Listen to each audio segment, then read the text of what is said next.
পয়গম্বর যখন নামাজে দাঁড়িয়ে যাইতেন সিজদায় চলিয়ে যাইতেন আবু জেহেল সহকারে তার সঙ্গপাঙ্গরা যাদেরকে বলা হয়, কারণ একজন নেতার অনেক ছোট ছোট পাতি নেতা আছে, আবু জেহেল্লা লিডার ছিল তার পাতি নেতারা, যাদেরকে বলা হয় হিরমসের দল। এরকম বেঈমানদেরকে সাথে করে আবু জেহেল্লা আমার আপনার পয়গম্বর আল্লাহর কুদরতি পায়ে সিজদা দেওয়ার জন্য যখন সিজদায় লুটিয়ে পড়তেন, আবু জেহেল্লা তার সঙ্গপঙ্গ নিয়ে উটের পচা নারী বুড়িগুলো আমার আপনার পয়গম্বরের মাথার উপর গাড়ের উপরে চাপায় দিত। এত দুর্গন্ধ, এত পরিমাণ ওজন, আমার আপনার পয়গম্বর সিজদা থেকে মাথা উঠাবে সেই শক্তি পরিমাণও ছিল না রে ভাই। ওজনের কারণে মাথাটা উঠাইতে পারে নাই। আহারে আমার আপনার পয়গম্বরের কন্যা হযরতে ফাতেমা জোহরা রাদিয়াল্লাহু তাআলা আনহু যখন ছোট মানুষ দেখতে পারতেন, মিস্টার আবু জেহেল্লার সঙ্গপঙ্গ বেঈমানেরা আমার বাবার মাথার উপরে গাড়ের উপরে উটের পচা নারী বুড়িগুলো চাপিয়ে দিয়েছে। ছোট মানুষ নিজেও সেই নারী বুড়িগুলো ধরে ধরে ডাক খাইতো, আর মানুষগুলো ডাক দিত, এরে মক্কার জমিনের মানুষ, আমার বাবার তো আপন বলতে কেউ নাই, আমি তার মেয়ে, আমি তো বারবার চেষ্টা করতেছিলাম, আমি বারবার চেষ্টা করতেছি, উটের পচা নারী বুড়োগুলো সরাইতে পারি না। কে আছে একটু সহযোগিতা করো। এরপরে ও আবু জেহেল্লার ব্যাপারে আমার পয়গম্বর কখনো কি বদদুয়া করেছে? কথা কোন ঠিক না বেঠি? বারবার আল্লাহর কাছে দোয়া করতেন, আল্লাহ মক্কার জমিনের মানুষ আমার কষ্ট দেয়, মক্কার জমিনের মানুষ আমার কথা শুনতে চায় না, মানুষ আমার বিরুদ্ধে চলে গেল, আল্লাহ এত পরিমাণ কষ্ট দেয়, এরপরও কারো জন্য আমি বদদুয়া করি না। আল্লাহ তুমি তাদেরকে হিদায়াতের আলো জ্বালায় দাও, আল্লাহ তুমি তাদেরকে হিদায়াত দাও। এর আল্লাহর গোলাম মক্কার জমিনের মানুষ এটা বলেই ক্ষান্ত করে নাই। অত্যাচারের কারণে আমার পয়গম্বর যখন তায়েফে চলে গিয়েছিলেন, দেখতেন ওখানে আমার আপনজনেরা অনেক বসবাস করে, অনেকেই বসবাস করে। তায়েফের জমিনে আমার পয়গম্বর হাজির চলে গেছেন। মানুষদেরকে যখন কালেমার দাওয়াত দেয়, কিছু বেঈমানের দলের আমার আপনার পয়গম্বরের উপর বৃষ্টির মতো পাথর নিক্ষেপ করে, অত্যাচার করে, নির্যাতন করে। আমার পয়গম্বর পাথরের আঘাতে মাথাটা একটু ঘুরে জমিনের মধ্যে পড়েছিল, রক্ত মুবারক আমার আপনার পয়গম্বরের শরীর থেকে বের হয়েছিল, বের হয়ে পা মুবারকের সাথে রক্ত বের হয়ে জুতা মুবারক পর্যন্ত লেগে গিয়েছিল। এত পরিমাণ অত্যাচার জুলুম করেছে শুধু নসিহত করার জন্য।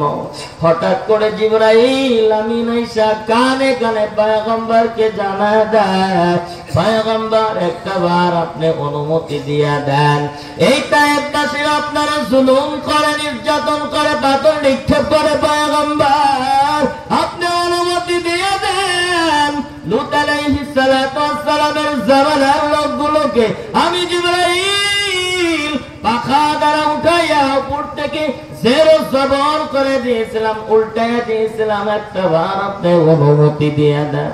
এই তায়েফবাসী গুলোকে আমি এরকম ভাবে উল্টায় দিতে চাই। আমার আপনার পয়গম্বর তখন জিবরাইল আমিনকে ডাক দিয়ে বলছিল, জিবরাইল রে শোনো, এই তায়েফবাসীরা সবাই আমার আপনজন।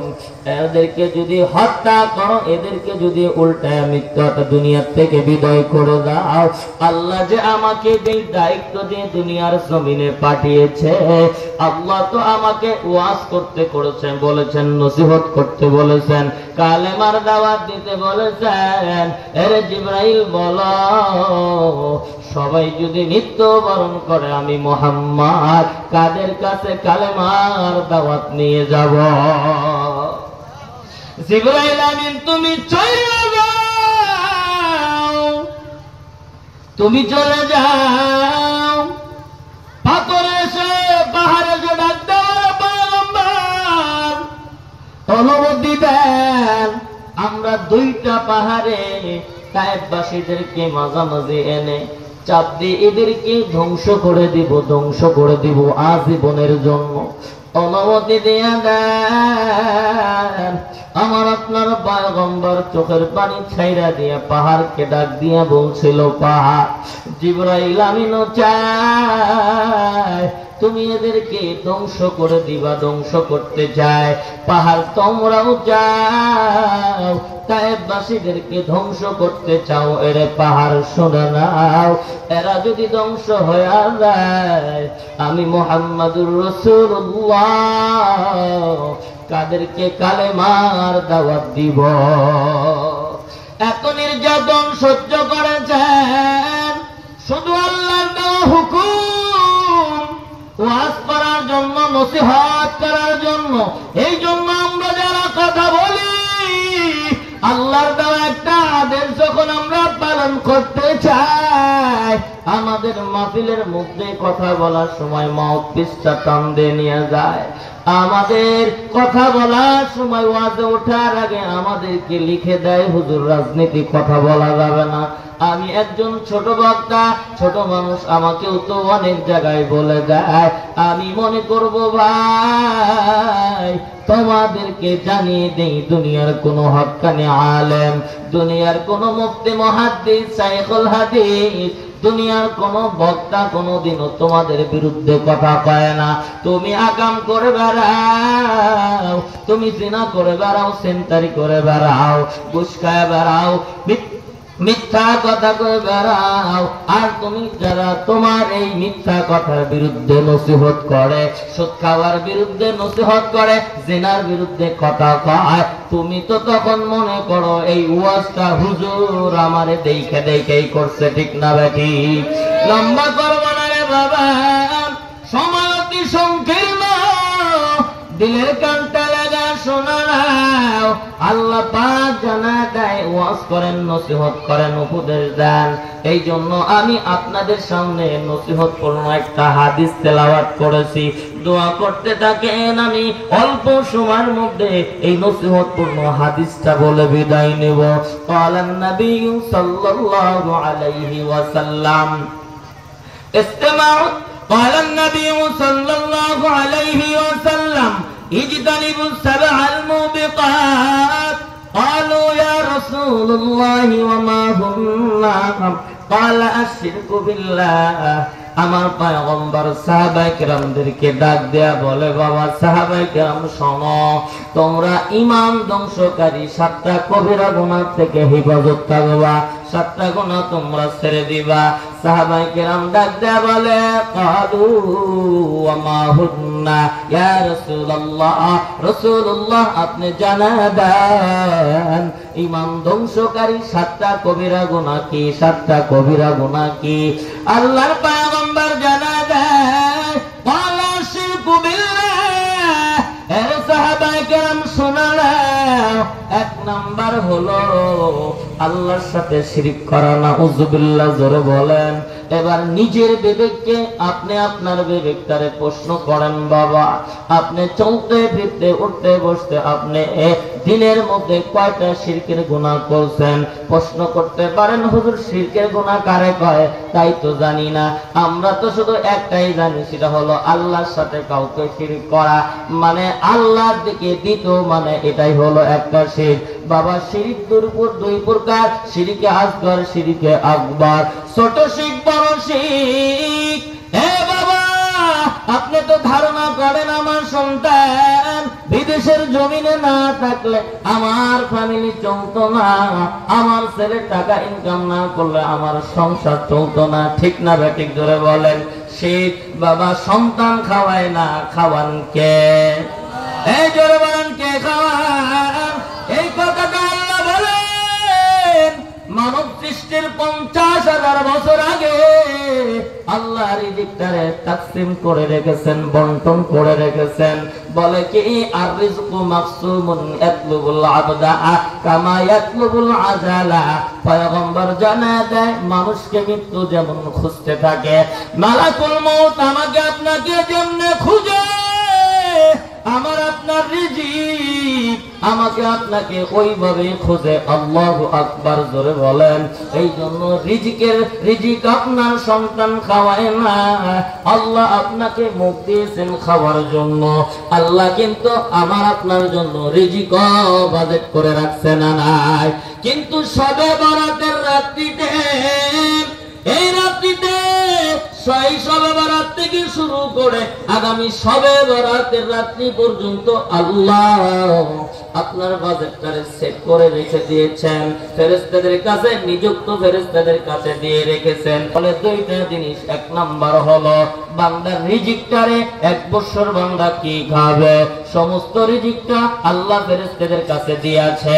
আর 2 নাম্বার আপনি কবে মারা যাবেন, অর্থাৎ এই শবে বরাত থেকে আগামী শবে বরাত পর্যন্ত কতগুলো মানুষ দুনিয়ার জমিনে থাকবে না, প্রত্যেকটা মানুষের নাম লিস্টি করে করে আমার আল্লাহ মালাকুল মউতের কাছে দিয়ে দেন।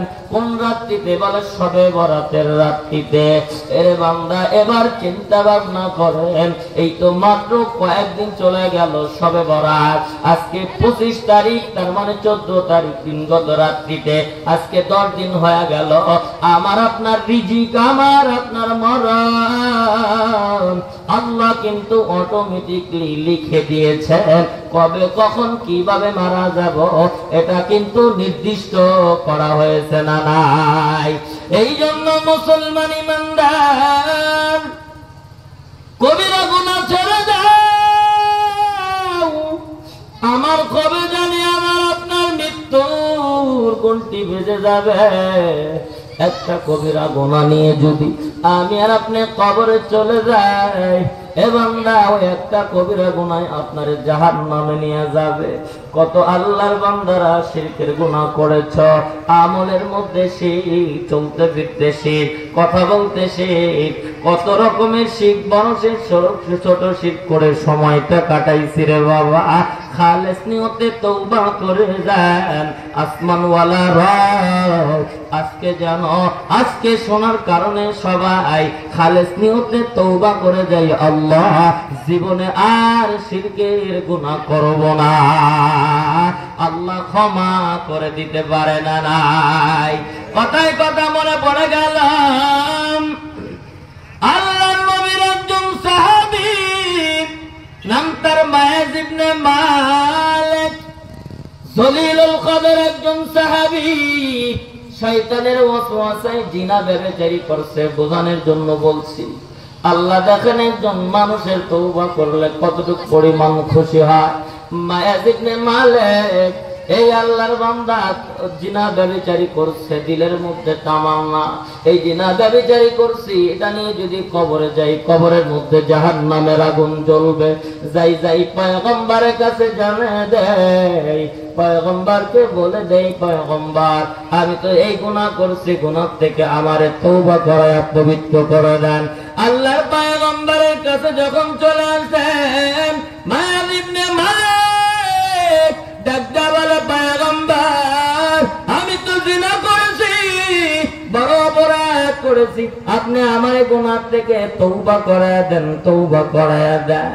মায়েজ ইবনে মালিক যখন এই কথা বলছে, আমার আপনার পয়গম্বর মুখটারে সরায় নিছে, আবার বলছে, পয়গম্বর আমি জিনা করছি, আপনি আমার গুনাহ থেকে তওবা করায় দেন। এরপরেও আমার পয়গম্বর মুখটারে সরায় নিছে। মায়েজ ইবনে মালিক নাসরবান্দার মতো আবারও ডাক দেওয়ালে, পয়গম্বর আমি তো জিনা করেছি, আপনি আমারে এই গুনাহ থেকে তওবা করে দেন। তখন পয়গম্বর ডাক দিয়া বলে, এরে মায়েজ ইবনে মালিক, আল্লাহর কাছে ক্ষমা চাও, আসমানওয়ালা রব তোমার জীবনের সব গুনাহ ক্ষমা করতে পারে। মায়েজ ইবনে মালিক এই কথা শোনার পর সামনে অগ্রসর হয়। সামনে কিছু দূর অগ্রসর হওয়ার পর মায়েজ ইবনে